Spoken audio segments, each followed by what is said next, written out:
اعوذ باللہ من الشیطان اللعین الرجیم بسم اللہ الرحمن الرحیم الحمدللہ رب العالمین وصلی اللہ علی محمد وآلہ الطیبین الطاہرین المعصومین واللعنۃ الدائمہ علی اعدائہم اعداء الدین من یوم عداوتہم الی ابد الآبدین اما بعد۔ قرآن مجید کے 26ویں پارے کے ساتھ 10 پیغامات لے کر آپ کی خدمت میں حاضر ہیں۔ سورہ مبارکہ احقاف کی 30ویں آیت کا انتخاب کیا گیا ہے، اور اس میں خداوند متعال نے ہمیں پھر ایک مرتبہ متوجہ کیا ہے کہ آخرت کے اگر عذاب سے بچنا ہے تو دنیا کی لذتوں کو فقط حلال طریقے سے بھی استعمال کرنا ہوگا۔ اگر انسان دنیا کی لذتوں کے استعمال میں خداوند متعال کی طرف سے بتائے ہوئے احکام کو بھولتا ہے تو ایسی صورت میں اسے اس دن یعنی قیامت والے سخت دن جواب دینا ہوگا۔ ارشاد ہوا وَيَوْمَ يُعْرَضُ الَّذِينَ كَفَرُوا عَلَى النَّارِ، جب کفار جنہوں نے اللہ کا انکار کیا ان کے سامنے جہنم کو پیش کیا جائے گا، یعنی انہیں جہنم کی طرف لے جایا جائے گا، جہنم میں ڈالنے کی تیاری ہوگی، تو ان سے کہا جائے گا اذھبتم طیباتکم فی حیاتکم الدنیا، تم نے اس دنیا کی زندگی میں جتنا بھی استفادہ کر سکتے تھے اللہ کی نعمتوں سے وہ تم نے کر لیا۔ یعنی ممکن ہے کوئی کہے کہ ہم اس موقع پر بھی جہنم سے بچنا چاہتے ہیں اور جنت میں جانا چاہتے ہیں اور وہاں پر نعمتیں جو ہیں ان سے استفادہ کرنا چاہتے ہیں۔ ان کے لیے حکم ہو رہا ہے کہ دنیا دار، خالص دنیا دار جو اللہ کی طرف متوجہ نہ تھے، اللہ کا کفر کیا، ان سے کہا جائے گا اذھبتم طیباتکم فی حیاتکم الدنیا، تم نے دنیاوی زندگی میں جو بھی اچھی اچھی چیزیں تھیں ان سے تم نے کافی حد تک استفادہ کر لیا، وَاسْتَمْتَعْتُمْ بِهَا، اور تم ان سے فوائد حاصل کرتے رہے، ان کے ثمرات سے استفادہ کرتے رہے۔ فَالْيَوْمَ، آج قیامت کا دن ہے، تُجْزَوْنَ عَذَابَ الْہُونِ، تو آج قیامت والے دن تمہیں ذلت اور خواری والا عذاب دیا جائے گا، چونکہ تم دنیا کی لذتوں میں ایسے مشغول ہو گئے کہ حضرت حق کی طرف تم متوجہ نہیں تھے، اللہ کے احکام کی طرف تم متوجہ نہیں تھے، اللہ کی عبادت کی طرف تم متوجہ نہیں تھے، دنیا کی ظاہری رنگینیوں میں تم نے اپنے آپ کو ڈال رکھا تھا، تو تمہیں دردناک اور ذلت و خواری والا عذاب اب دیا جا رہا ہے بما کنتم تستکبرون فی الارض بغیر الحق، اور اس عذاب ذلت آمیز کی وجہ یہ ہے کہ تم دنیا میں تکبر کرتے تھے، اور وہ تمہارا تکبر بھی بغیر کسی وجہ سے حق کی بنیاد پر نہیں ہوتا تھا۔ وَبِمَا كُنْتُمْ تَفْسُقُونَ، اور جو تم اللہ کی نافرمانی اور گناہ کیا کرتے تھے اس کی بنیاد پر تمہیں اب جہنم میں ڈالا جا رہا ہے۔ تو گویا کہ خداوند متعال کی ذات بابرکات فرما رہی ہے کہ انسان دنیا کی لذتوں، دنیا کی نعمتوں سے استفادہ کر سکتا ہے،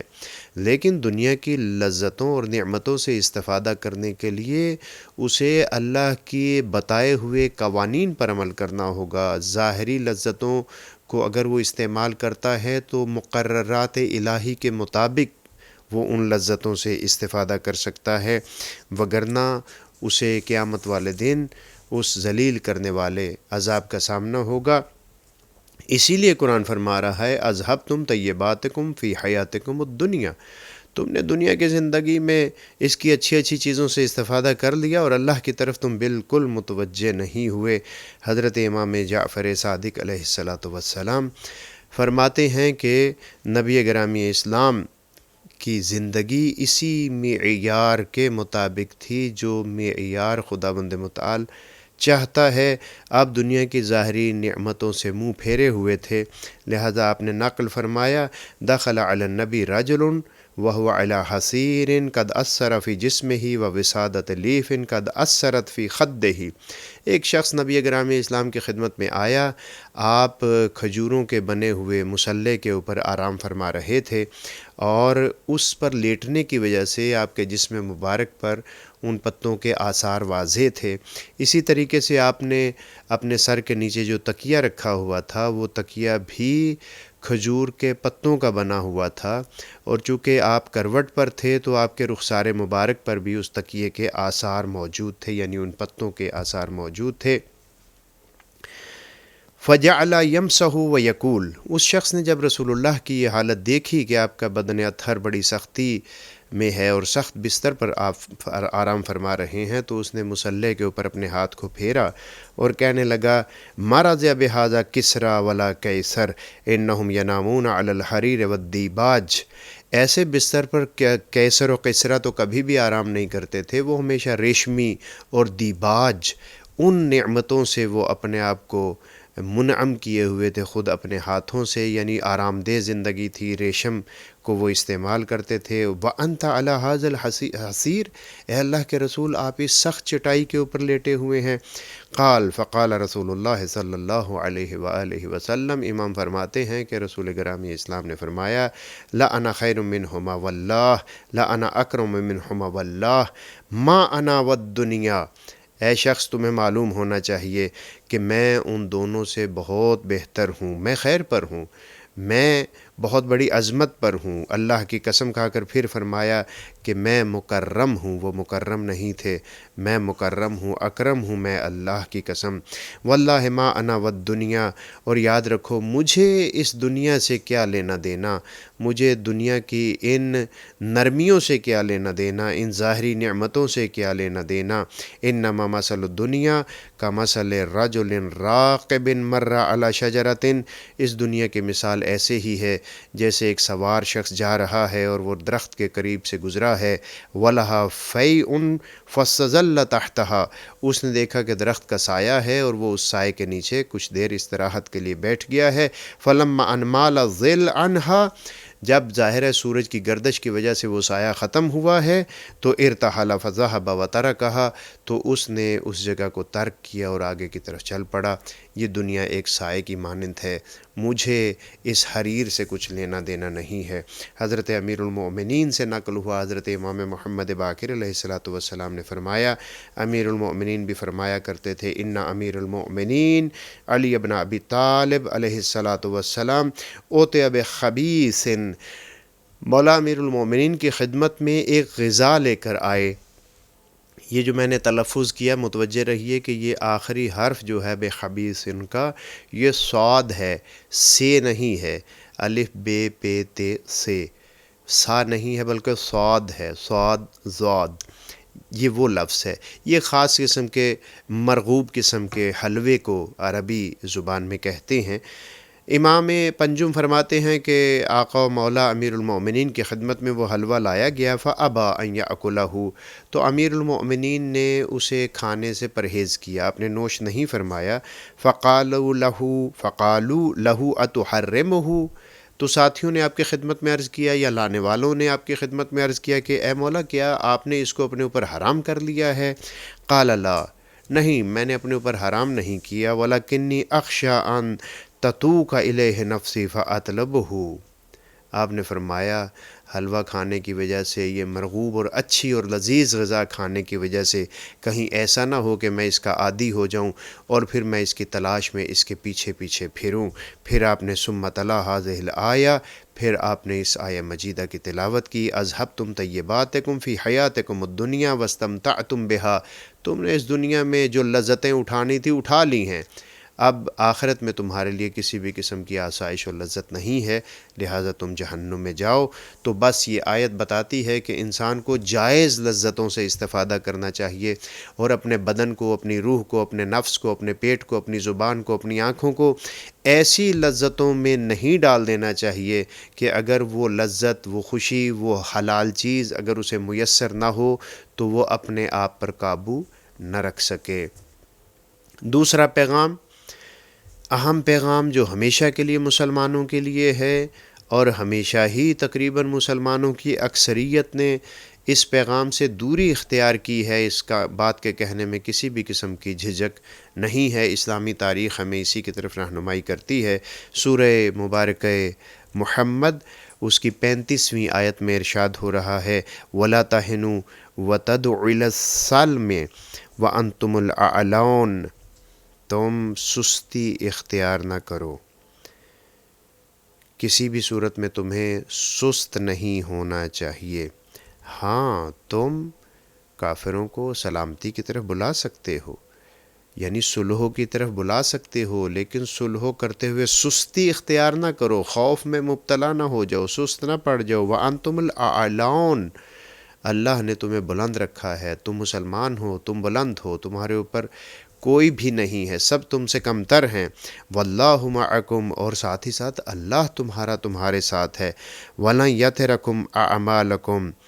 اور کبھی بھی تمہارے اعمال کو اللہ کم نہیں کرتا، تمہارے اعمال کم نہیں ہو سکتے۔ تمہیں سستی نہیں کرنی چاہیے، تمہیں صلح کرنی چاہیے دشمن کے ساتھ، لیکن سستی اور خوف کی بنیاد پر نہیں کرنی چاہیے۔ آپ دیکھ لیجئے قرآن مجید نے یہ ایک عادلانہ اور جرت مندانہ پیغام ہمیں دیا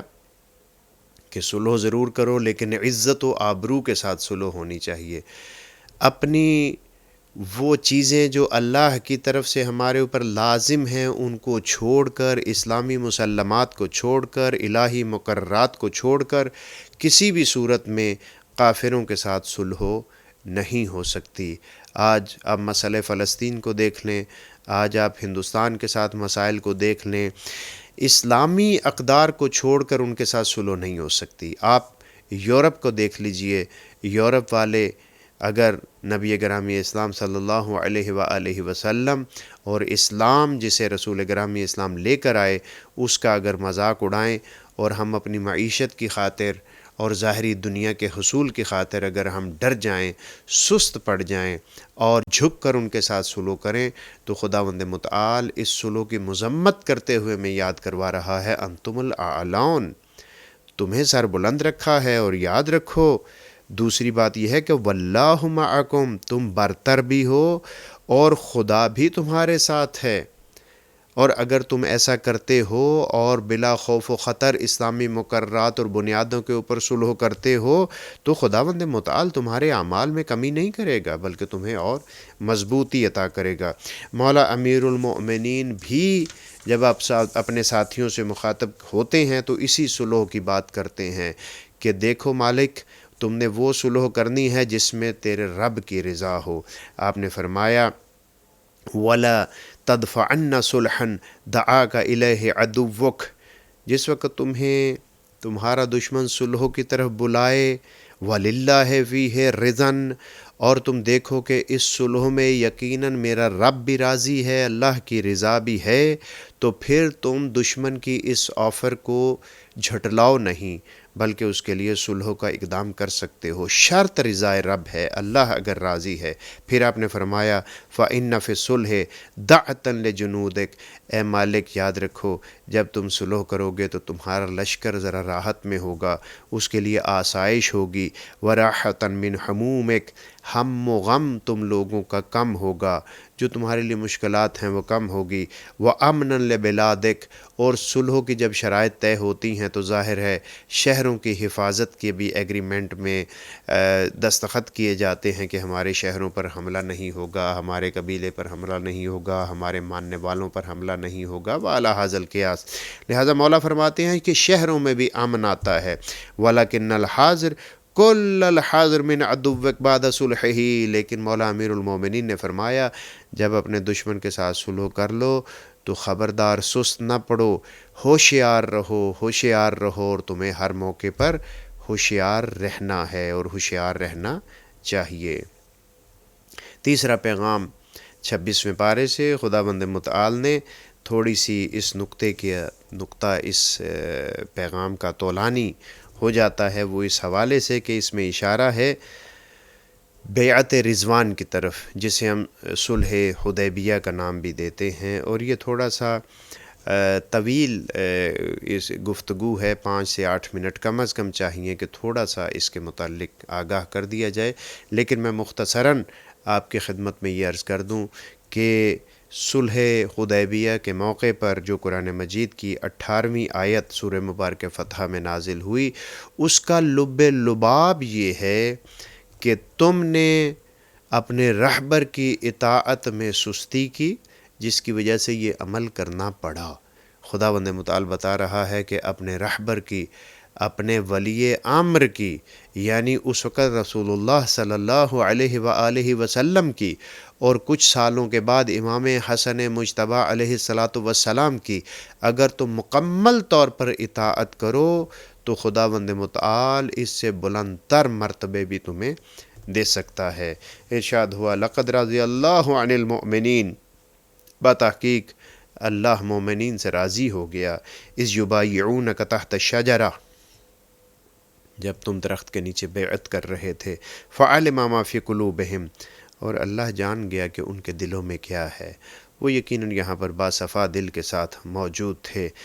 فانزل السکینہ علیہم، خداوند متعال نے اس کے بعد ان کے اوپر سکون نازل کیا، واصابہم فتحا قریبا، اور پھر انہیں قریبی ترین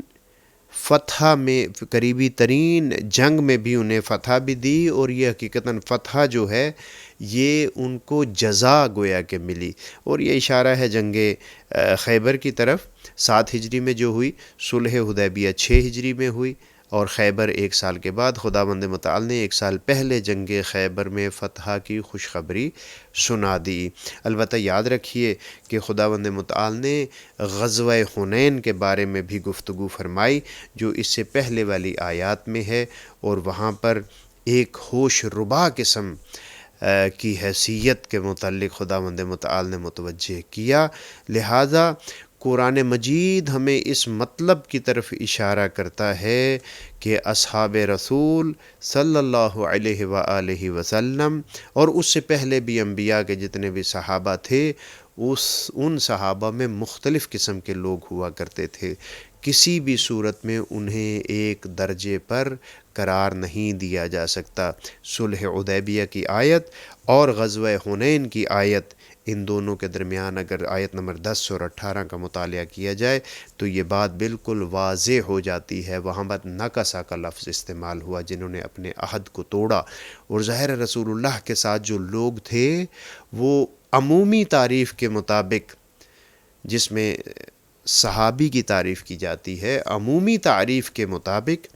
وہ صحابی تھے، اور اس کے مطابق نکسا کے زمرے میں بھی وہ آتے ہیں، اور جیسا کہ جنگ حنین میں، غزوہ حنین میں ہوا، اور وہ تاریخ کے صفحات میں چیز محفوظ ہے۔ لہٰذا خداوند متعال کے ہاں معیار تقوی ہے، ان اکرمکم عند اللہ اتقاکم، تقوی سب سے بڑی چیز ہے۔ خداوند متعال ہمیں حقیقی معانی میں رسول گرامی اسلام کے اطاعت گزار، ان کے حامی و ناصر و مددگار بننے کی توفیق عنایت فرمائے۔ چوتھا پیغام،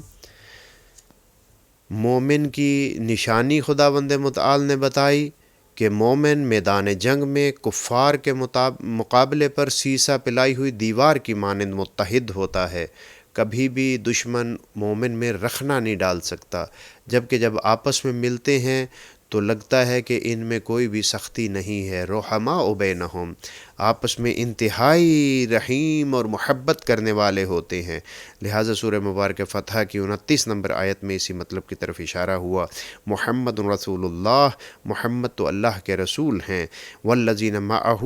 اور جو اللہ کے رسول کے ساتھ ہیں، ان کی معیت میں ہیں، ان کی اطاعت میں ہیں، اپنے رہبر کے تابع فرمان ہیں۔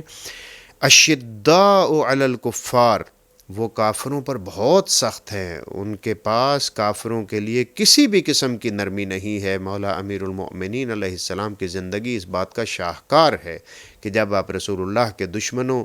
کے مقابلے پر میدان میں جاتے تھے تو پھر اس دشمن کا ایک ہی ٹھکانہ ہوتا تھا، اور وہ دائمی جہنم ٹھکانہ اس کا ہوتا تھا۔ رحماء بینہم، آپس میں انتہائی شفیق محبت کرنے والے، اور اس کا شاہکار بھی مولا امیر المومنین علیہ السلام کی ذات بابرکات کے میدان نبرد میں انتہائی سخت نظر آتے ہیں، لیکن میدان عبادت میں سب سے بڑھ کر شفیق نظر آتے ہیں۔ تو پس خداوند متعال سے ہم دعا کرتے ہیں کہ خداوند متعال ہمیں بھی رسول اللہ کے ایسے ساتھی بننے کی توفیق عنایت فرمائے۔ پانچواں سبق، جو کہ انتہائی سبق اہم ہے، پیغام اہم ہے باقی پیغامات کی طرح، اور جس کا ہم بہت زیادہ شکار ہیں اس زمانے میں بھی، اور ہر زمانے میں تقریباً انسان اس بات کا شکار رہا ہے، قرآن واضح طور پر فرما رہا ہے کہ اگر تمہارے پاس کوئی خبر آئے، کوئی بات تم تک پہنچے، تو اس کو آگے پھیلانے سے پہلے اس کی تحقیق کیا کرو، آیا وہ سچ ہے یا نہیں، اگر سچ ہے تو آیا اسے پھیلایا جا سکتا ہے یا نہیں۔ یہ تمام قواعد خداوند متعال نے ہمیں سورہ مبارک حجرات کی 6 آیت میں فرمائے، یا ایھا الذین آمنوا ان جاءکم فاسق بنبأ فتبینوا، اے صاحبان ایمان، اگر کوئی فاسق تمہارے پاس کوئی خبر لے کر آئے تو اس کی اچھی طریقے سے تحقیق کر لیا کرو، ان تصیب قوما بجہالۃ فتصبحوا علی ما فعلتم نادمین، کیونکہ کہیں ایسا نہ ہو کہ تمہارے عدم تحقیق کی بنیاد پر تم سے کوئی ایسا کام ہو جائے، تم سے کوئی ایسی بات ہو جائے کہ ایک قوم کے لیے وہ نقصان کا باعث ہو، اور پھر جب تمہیں پتہ چلے کہ میں نے غلطی کی ہے تو پھر ندامت اٹھانے والوں میں سے ہو جاؤ گے۔ اللہ کو پسند نہیں ہے کہ مومن ندامت اٹھانے والوں میں سے ہو، لہٰذا ہم سب کی یہ ذمہ داری ہے، اور بالخصوص آج کے دور میں کہ جہاں پر سوشل میڈیا پر، ملٹی میڈیا پر آوازوں میں رد و بدل کر دیا جاتا ہے، تصویروں میں رد و بدل کر دیا جاتا ہے، فلمز میں رد و بدل کر دیا جاتا ہے، گفتار میں رد و بدل کر دیا جاتا ہے، ہماری بہت بڑی ذمہ داری ہے کہ ہمارے پاس اگر کسی شخص کے بارے میں کوئی خبر پہنچے تو ہم اس کی تحقیق کریں۔ یہ اللہ کا فیصلہ ہے، اور یہ آج نہیں بلکہ 1400 سال پہلے ہی خداوند متعال نے ہمیں حکم دے دیا تھا۔ 6 پیغام، خداوند متعال کسی بھی شخص کا مذاق اڑانے سے، مسخرہ بازی اس سے کرنے سے، اس کے عیوب کو بیان کرنے سے، اسے برے القابات سے بلانے کی انتہائی مذمت کرتا ہے۔ ایک مومن کی یہ شان نہیں ہے کہ وہ کسی کو غلط انداز سے بلائے، اس انداز سے بلائے کہ اس کی بلانے کے انداز پر باقی لوگ مسکرانے لگ جائیں، اور جسے بلایا گیا ہے وہ اپنے اندر ندامت محسوس کرے، اپنے آپ کو پست محسوس کرے۔ حکم ہوا یا ایھا الذین آمنوا، سورہ مبارک حجرات ہی ہے اور 11ویں آیت ہے، یا ایھا الذین آمنوا لا یسخر قوم من قوم، اے صاحبان ایمان، ایسے لوگ نہ بن جاؤ کہ ایک قوم دوسری قوم کا مسخرہ اڑائے، عسیٰ یکونوا خیرا منہم، ہو سکتا ہے کہ وہ لوگ تم سے بہتر ہوں جن کا تم مسخرہ اڑا رہے ہو، ولا نساء من نساء عسیٰ ان یکن خیرا منہن، اور کسی بھی عورت کے لیے، کسی بھی عورتوں کے لیے یہ جائز نہیں ہے کہ وہ دوسری عورتوں کا مذاق اڑائیں، ہو سکتا ہے جس کا مذاق اڑایا جا رہا ہے وہ باعظمت تر ہو۔ رسول گرامی اسلام کے قریبی افراد میں ایسا ہوتا تھا، جب رسول گرامی اسلام جناب خدیجہ سلام اللہ علیہ کو یاد فرماتے تھے تو بعض اوقات تاریخ نے اس بات کو ثبت کیا کہ بعض خواتین ایسی بھی تھیں جو اس بات پر رسول گرامی اسلام کو مختلف قسم کی باتیں کیا کرتی تھیں۔ قرآن کہتا ہے وَلَا نِسَاءٌ مِّن نِّسَاءٍ عَسَىٰ أَن يَكُنَّ خَيْرًا مِّنْهُنَّ، اور نہ ہی عورتیں عورتوں کا مذاق اڑائیں، ہو سکتا ہے کہ جن کا مذاق اڑایا جا رہا ہے وہ بہتر ہوں، خیر پر ہوں، وہ زیادہ اللہ کی پسندیدہ ہوں۔ وَلَا تَلْمِزُوا أَنفُسَكُمْ، اور آپس میں عیب جوئی بھی نہ کرو، برے برے باتیں ایک دوسرے کے متعلق نہ کرو۔ وَلَا تَنَابَزُوا بِالْأَلْقَابِ، اور نہ ہی ایک دوسرے کو برے القاب کے ساتھ پکارو۔ بِئْسَ الْاسْمُ الْفُسُوقُ بَعْدَ الْإِیمَانِ، جب تم مومن ہو گئے ہو تو فسق و فجور و کفر والے القابات سے ایک دوسرے کو بلانا انتہائی بری بات ہے۔ وَمَن لَّمْ يَتُبْ فَأُولَٰئِکَ هُمُ الظَّالِمُونَ، اگر کوئی شخص اس ماضی والی زندگی سے اپنے آپ کو نہیں نکالتا اور توبہ نہیں کرتا، اور جو تہمت لگائی ہے اس سے توبہ نہیں کرتا، جو برے القاب سے بلایا ہے اسے توبہ نہیں کرتا، جو چغلی کی ہے اسے توبہ نہیں کرتا، فَأُولَٰئِکَ هُمُ الظَّالِمُونَ، تو وہ ان لوگوں میں سے ہے جو ظلم کرنے والے ہیں۔ واضح طور پر خداوند متعال نے یہاں پر مذمت فرمائی۔ حضرت امام جعفر صادق علیہ السلام سے مختلف روایات ذکر ہوئیں، ان میں سے ایک روایت آپ فرماتے ہیں، اور یہ روایت نقل ہوئی ہے کافی میں، اصول کافی میں، وہاں پر امام علیہ السلام فرماتے ہیں ان اللہ تبارک و تعالی یقول من احان لی ولیا فقد ارشد لمحاربتی وانا اسرع شیء الی نصرت اولیائی، اگر کسی شخص نے میرے ولی کو، میرے دوست کو خوار کیا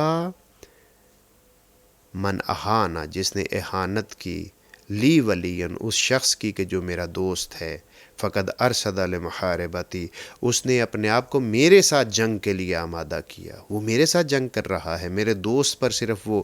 مذاق نہیں اڑا رہا، اس کا وہن نہیں، اس کی اہانت نہیں کر رہا، بلکہ وہ میرے ساتھ جنگ کے لیے تیار ہو رہا ہے۔ اور یاد رکھو وَنَا أَسْرَعُ شَيْءٍ إِلَىٰ نُصْرَةِ أَوْلِيَائِي اور میں سب سے جلدی اپنے دوستوں کی مدد کے لیے پہنچنے والی ذات ہوں۔ خداوند متعال ہمیں برے القابات سے بلانے، پرہیز کرنے اور نیکیوں کو معاشرے میں نافذ کرنے کی توفیق عنایت فرمائے۔ ساتواں پیغام، خداوند متعال نے سختی سے سوء ظن سے منع فرمایا، تجسس سے منع فرمایا، غیبت سے منع فرمایا۔ ایک مومن جس حال میں ہے آپ اس کے ظاہر پر حکم لگائیں، آپ کو تجسس کرنے کی کیا ضرورت ہے؟ اس کی نجی زندگی کیسی ہے؟ اس کے پاس یہ مال و متاع کی فراوانی کیسی ہے؟ اگر وہ صاحب ایمان ہے، اچھے کام کرتا ہے، نیکی کی طرف دعوت دیتا ہے، تو بس یہی اس کا ظاہری نیک ہونا تمہارے لیے کافی ہے۔ ارشاد ہوا سورہ مبارکہ حجرات کی 12ویں آیت میں، یا ایھا الذین آمنوا اجتنبوا کثیرا من الظن، اے صاحبان ایمان یہ برے برے گمان نہ کیا کرو، ان سے اجتناب کرو۔ ان بعض الظن اسم، یاد رکھو بہت سے بدگمانیاں یقیناً گناہ ہوتی ہیں۔ ولا تجسسوا اور نہ ہی تجسس کیا کرو، جاسوسی نہ کیا کرو۔ ہم نبی گرامی اسلام کی زندگی اور آپ کی رحلت کے بعد بھی دیکھتے ہیں کہ بعض اوقات اسلامی معاشرے میں بھی بعض لوگ جاسوسی کرتے تھے، لیکن پھر جب وہ متوجہ ہوتے تھے تو اس بات کا اظہار بھی کرتے تھے اور اظہار ندامت بھی کیا کرتے تھے۔ وَلَا يَغْتَبْ بَعْضُكُمْ بَعْضًا اور تم میں سے ایک دوسرے کی غیبت نہیں ہونی چاہیے۔ بعض لوگ بعض کی غیبت نہ کریں، یعنی ایسی بات پس پوچھ نہ کریں کہ اگر سامنے کی جائے تو انہیں بری محسوس ہو۔ پھر خداوند متعال نے یہاں پر ایک مثال دی غیبت کی، أَيُحِبُّ أَحَدُكُمْ أَن يَأْكُلَ لَحْمَ أَخِيهِ مَيْتًا فَكَرِهْتُمُوهُ کیا تم میں سے کوئی شخص پسند کرے گا کہ وہ اپنے بھائی جو کہ مر چکا ہے اس کے مردار کے گوشت کو کھائے، اپنے بھائی مردار کے گوشت کو کھائے؟ اللہ فرماتا ہے فَكَرِهْتُمُوهُ تم یقیناً اس سے اعراض کرو گے، اس سے کراہت کرو گے، اس کو ہرگز پسند نہیں کرو گے۔ جب اس کو پسند نہیں کرتے تو غیبت بھی ایسے ہی ہے۔ غیبت کرنا یعنی اپنے مردار بھائی کے گوشت کو کھانا ہے، لہٰذا اس سے پرہیز کرو۔ وَاتَّقُوا اللَّهَ تقوی الہی اختیار کرو، ان اللہ تواب رحیم۔ اگر تجسس کیا ہے، اگر غیبت کر بیٹھے ہو، اگر برا گمان کر بیٹھے ہو تو اللہ کی بارگاہ میں آ جاؤ، اللہ سے توبہ کرو، اللہ توبہ قبول کرنے والا بھی ہے، اللہ رحم کرنے والا بھی ہے۔ خداوند متعال ہمیں غیبت و تجسس سے بچنے کی توفیق عنایت فرمائے۔ البتہ معلوم رہے کہ اس تجسس سے مراد لوگوں کی نجی زندگی میں تجسس کرنا ہے۔ وہ تجسس، وہ نظارت جو اسلامی نظام کی حفاظت کے لیے کی جاتی ہے، جو مسلمانوں کے شہروں کی حفاظت کے لیے کی جاتی ہے، جو مسلمانوں کی عزت و ناموس کی حفاظت کے لیے کی جاتی ہے، وہ عین حکم دین مبین اسلام ہے۔ لہٰذا ہر تجسس کو حرام نہیں کہہ سکتے۔ وہ تجسس جو مقابل کے لیے باعث پریشانی ہو، اس معنی میں کہ اس کی عزت و ناموس پر حرف آئے، قرآن مجید اس سے سختی سے منع کرتا ہے۔ اسلام کی مضبوطی کے لیے، اسلامی شہروں کی مضبوطی کے لیے، مسلمانوں کی حفاظت کے لیے تجسس کرنا تاکہ دشمن کے حملے سے محفوظ رہا جا سکے، یہ عین حکم اسلام ہے۔ 8واں سبق جس میں ہم بھی مبتلا ہو جاتے ہیں، صاحبان ایمان کو بتایا گیا اگر تم ایمان لے آئے ہو، اگر تم نے نیکیاں کی ہیں، اگر تم نے نمازیں پڑھی ہیں، اگر تم نے روزے رکھے ہیں، اگر انفاق کیا ہے، تو یہ تم نے کوئی احسان نہیں کیا اللہ کی ذات پر، بلکہ یہ اللہ کا احسان ہے کہ تمہیں اس کام کی توفیق ملی۔ لہٰذا اللہ کے اوپر کسی قسم کا احسان ڈالنے کی ضرورت نہیں ہے۔ سورہ مبارکہ حجرات میں یہ تمام اس قسم کی چیزوں کے متعلق متوجہ کیا گیا۔ 17 نمبر آیت میں خداوند متعال فرما رہا ہے، یمنون علیک ان اسلموا، اے میرے حبیب یہ بعض لوگ آپ کے اوپر احسان جتلاتے ہیں، ہم اسلام لے کر آئے ہیں، ہم اسلام لے کر آئے ہیں۔ قل لا تمنوا علی اسلامکم، ان سے کہہ دیجئے، بڑا صاف شفاف اللہ نے حکم دیا کہ یہ جو کہہ رہے ہیں آپ ان کو جواب دیں، آپ دیکھیں قرآن مجید میں بہت سی ایسی باتیں ہیں جہاں پر خداوند متعال نے اپنے حبیب سے نہیں کہا کہ جواب دیں ان کو، لیکن اگر کسی شخص نے یہ بات کی کہ ہم اسلام لے آئے ہیں اللہ کے رسول کے کہنے پر اور بطور احسان یہ بات کی، تو خداوند متعال کو یہ کلمہ ہرگز پسند نہیں ہے۔ اللہ فرماتا ہے میرے حبیب ان سے کہو لا تمنوا علی اسلامکم، میرے اوپر احسان نہ کرو، منت گزاری نہ کرو، مجھے نہ بتلاؤ کہ ہم اسلام لے کر آئے ہیں، بل اللہ یمن علیکم، بلکہ اللہ نے تمہارے اوپر احسان کیا ہے، ان ہداکم للایمان، کہ تمہیں ایمان کی طرف ہدایت کی ہے، ان کنتم صادقین، اگر تم اپنی گفتگو میں سچے ہو، یعنی اگر تم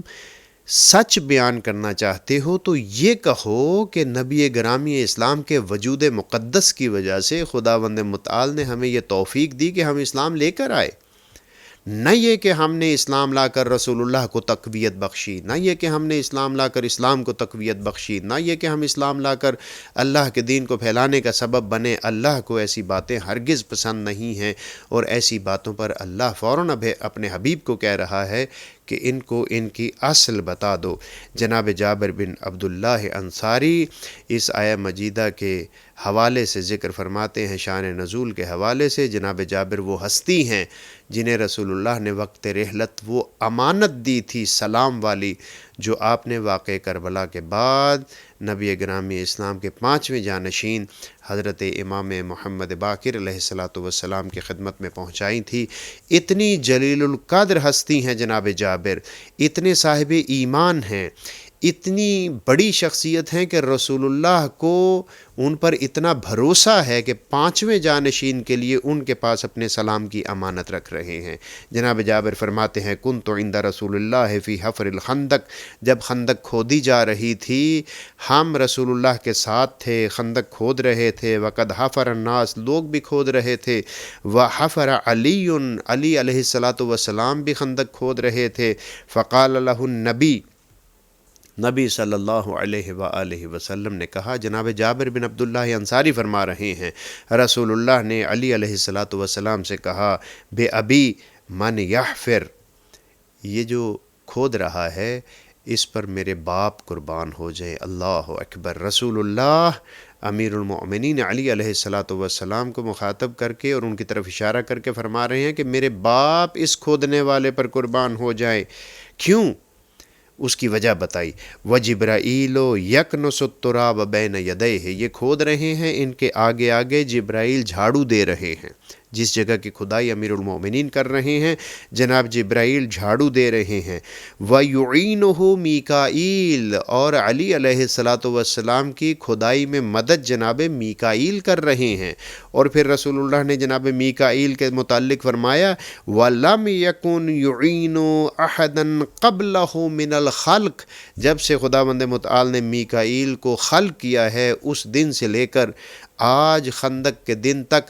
میکائیل نے کبھی کسی کی مدد نہیں کی، کبھی کسی کی اعانت نہیں کی، کبھی کسی کا وہ ساتھی اور مددگار نہیں بنا، آج وہ علی علیہ السلام کا مددگار ہے۔ ثم قال نبی صلی اللہ علیہ وآلہ وسلم، پھر نبی گرامی اسلام نے وہاں پر کھڑے ایک معروف شخص سے کہا احفر، تم بھی کھدائی کرو۔ اس سے پتہ چلتا ہے کہ وہ کھدائی نہیں کر رہے تھے صاحب۔ تو فغضبا، وہ فلاں شخص غضبناک ہوا، وقال لا یرضى محمد ان اسلمنا على یدہ حتی یامرنا بالقد، عجیب بات ہے، یہ محمد، یہاں پر فقط جو نقل ہوا وہ اس شخص نے صرف محمد کہا، رسول اللہ بھی نہیں کہا، حالانکہ ادب اور عظمت کا تقاضا یہ ہے کہ اللہ کے رسول کو ان کے اس الہی لقب سے پکارا جائے۔ وہ نام لے کر کہہ رہا ہے لا یرضى محمد ان اسلمنا، ہم اسلام لے کر آئے ہیں اور اس پر محمد راضی نہیں ہے اور ہمیں آگے کھدائی کے اوپر لگا دیا ہے۔ وقال لا یرضى محمد ان اسلمنا على یدہ، وہ اس بات پر راضی ہو جائیں کہ ہم نے ان کی بات مانی ہے اور ان کے ہاتھ پر اسلام لے آئے ہیں، حتی یامرنا بالقد، انہوں نے الٹا ہمیں اس دشوار اور مشکل کام پر لگا دیا ہے کہ کھدائی کرو۔ فانزل اللہ علی نبیہ، خداوند متعال نے اس موقع پر اپنے نبی کی طرف یہ وحی کی، یمنون علیک ان اسلموا قل لا تمنوا علی اسلامکم، اے میرے حبیب یہ آپ کے اوپر احسان جتلا رہے ہیں، ان سے کہہ دیجئے کہ تم نے میرے اوپر کوئی احسان نہیں کیا، بلکہ اللہ نے تمہارے اوپر احسان کیا ہے کہ تم اسلام پر آ گئے ہو۔ خداوند متعال ہمیں اسلام کے معارف کو سمجھنے اور ہمارا خاتمہ بھی اسلام پر فرمائے۔ قل ان ھذہ صلاتی و نسکی و محیای و مماتی للہ رب العالمین۔ 9واں پیغام، خداوند متعال فرماتا ہے کہ اگر تم نیکی نہیں کر سکتے نا تو نیکی کرنے والوں کے لیے مشکلات بھی پیدا نہ کرو۔ ہم معاشرے میں دیکھتے ہیں خود نیکی نہیں کرتے بلکہ نیکی کرنے والوں کے لیے مشکلات پیدا کرتے ہیں۔ خداوند متعال مانع خیر کے لیے انتہائی سخت اور ناپسندیدہ رویہ اختیار کرتا ہے، یعنی خداوند متعال اس کے رویے کو ناپسندیدہ سمجھتا ہے۔ سورہ مبارکہ قاف جو سورہ مبارکہ حجرات کے بعد ہے، اس کی 24 اور 25 نمبر آیت میں اسی مطلب کی طرف اشارہ ہوا۔ القیا فی جہنم کل کفار عنید، پھر ان دو فرشتوں سے جو نگہبان اور محافظ ہیں، ان فرشتوں سے کہا جائے گا کہ یہ جو کافر ہیں اور معاند ہیں، دشمنی رکھتے ہیں، انہیں جہنم میں پھینک دو۔ دشمنی رکھنے والے کافروں کو جہنم میں پھینک دو۔ کیوں؟ مناع للخیر، یہ سختی کے ساتھ خیر کے کاموں میں رکاوٹ ڈالتے تھے۔ مناع مبالغہ ہے، یہ سختی کے ساتھ، جب انہیں کہیں پہ پتہ چلتا تھا کہ خیر کا کام ہو رہا ہے یہ اس کو روکنے کی کوشش کرتے تھے۔ معتدن، ہمیشہ یہ تجاوز کرتے تھے، یعنی یوں سمجھیے کہ اگر کوئی نیکی کر رہا ہے تو تلوار نکال کر اس کے مقابلے پر آ جاتے تھے، اگر کوئی قرآن پڑھ رہا ہے تو تلوار نکال کر اس کے مقابلے پر آ جاتے تھے اور اسے ان نیکی کے کاموں سے روکنے کی کوشش کرتے تھے۔ مریب اس شخص کو کہتے ہیں جو انتہائی بدترین شک کرنے والا ہو۔ یہ لوگ جو مانع خیر ہوتے ہیں، فرشتوں سے کہا جائے گا انہیں اٹھا کر جہنم میں پھینک دو۔ یعنی معلوم یہ ہوا کہ خداوند متعال پہلے تو یہ چاہتا ہے کہ انسان کار خیر کو انجام دے، اور پھر اللہ چاہتا ہے کہ اگر کار خیر کو انجام نہیں دے رہا تو کم از کم اس کی انجام دہی میں مددگار بن جائے، اور اگر مددگار بھی نہیں بن سکتا تو پھر اسے رکاوٹ نہیں ڈالنی چاہیے۔ حضرت امام جعفر صادق علیہ الصلوۃ والسلام فرماتے ہیں لعن اللہ قاطعی سبل المعروف، خداوند متعال نیکی کے راستوں کو قطع کرنے والوں، نیکی کے راستوں میں رکاوٹ ڈالنے والوں پر لعنت کرتا ہے۔ قیل وما قاطعو سبل المعروف، آپ کی خدمت میں عرض کی گئی مولا یہ معروف کے راستوں کو قطع کرنے والے کون لوگ ہیں، کون رکاوٹ ڈالتے ہیں نیکی کے راستوں پر؟ قالا الرجل یصنع الیہ المعروف فیکفرہ، یہ وہ لوگ ہیں کہ جن کے سامنے اچھی چیز پیش کی جاتی ہے وہ اس کا انکار کرتے ہیں، وہ ناسپاسی کرتے ہیں، شکر گزار نہیں ہوتے۔ فَيَكْفُرُهُ، اس کا انکار کرتے ہیں۔ فَيَمْتَنِعُ صَاحِبُهُ مِنْ أَنْ يَصْنَعَ ذَلِكَ إِلَى غَيْرِهِ، اور پھر کوشش کرتے ہیں کہ جس شخص نے مجھے نیکی کا راستہ دکھایا ہے یہ کسی اور کو نیکی کا راستہ نہ دکھا سکے۔ یہ قاطع سبل المعروف ہیں۔ خداوند متعال ہمیں نیکی کرنے کی توفیق دے، خداوند متعال ہمیں نیکی کرنے والوں کا ممد و معاون بننے کی توفیق عنایت فرمائے۔ آج کے اس 26ویں پارے سے آخری پیغام 10واں، اس میں خداوند متعال نے پھر ایک دفعہ مجھے بالخصوص متوجہ کیا اور مومنین کو بالاخص متوجہ کیا کہ مومن وہ شخص ہوتا ہے جو سحر کو فرصت سمجھتا ہے، جو اللہ سے راز و نیاز کرنے کے لیے رات کے آخری پہر میں اٹھتا ہے، اللہ سے گفتگو کرتا ہے۔ ہر بھلائی کی بنیاد علماء علم اخلاق نے نماز شب کو بیان کیا، نماز کو ان کے اوقات پر پڑھنے میں بیان کیا۔ ان چیزوں میں مضمر ہے ہر اچھائی کی بنیاد۔ قرآن مجید سورہ مبارکہ ذاریات کی 18ویں آیت میں فرماتا ہے وَبِالْأَسْحَارِ ہم یستغفرون، مومن تو وہ ہیں جو سحر کے موقع پر اللہ سے اپنے گناہوں کی مغفرت چاہتے ہیں۔ امام جعفر صادق علیہ الصلاۃ والسلام سے پوچھا گیا یہ کون لوگ ہیں، اس کا طریقہ کیا ہے؟ امام علیہ الصلاۃ والسلام نے فرمایا کانوا یستغفرون اللہ فی آخر الوتر فی آخر اللیل 70 مرہ، یہ وہ لوگ ہیں جو آخری پہر شب میں سحر کے موقع پر آخری نماز میں جو 1 رکعت ہوتی ہے اس میں 70 مرتبہ استغفر اللہ ربی و اتوب الیہ کا تکرار کرتے ہیں۔ خداوند متعال فرصتوں اور خلوتوں میں ہمیں اپنے رب سے رابطہ رکھنے کی توفیق عنایت فرمائے۔ والسلام علیکم ورحمۃ اللہ وبرکاتہ۔